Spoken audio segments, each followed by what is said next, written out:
Meanwhile, convener of the Patriotic Professionals Forum, Nalaka Godahewa, stressed that Sri Lanka has a responsibility to safeguard the country's sovereignty from being influenced by various forces, including foreign nations. Speaking to First at 9 today, Dr. Godahewa also criticized concerns raised by the US Embassy in Sri Lanka and the Tamil National Alliance over Major General Shavendra Silva's appointment as the new army commander.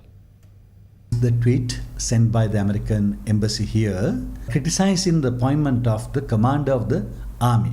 Now, what right has got a foreign country to get involved in the internal affairs of a country? Usually, if that happens in another country, the government would have taken action against the ambassador.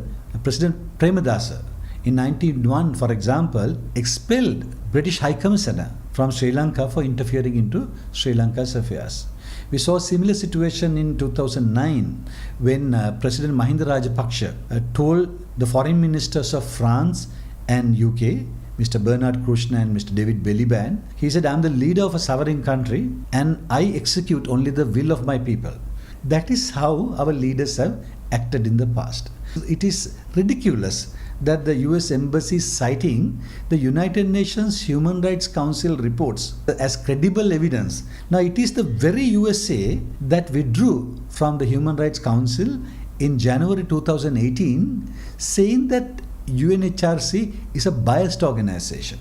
When the Human Rights Commissioner submitted a report to the Human Rights Council on the 15th September 2015, based on inaccurate evidence claiming that the Sri Lankan forces committed war crimes, instead of challenging that, the Foreign Minister of Sri Lanka, Mr. Mangala Samaravira, appreciated that report and accepted it.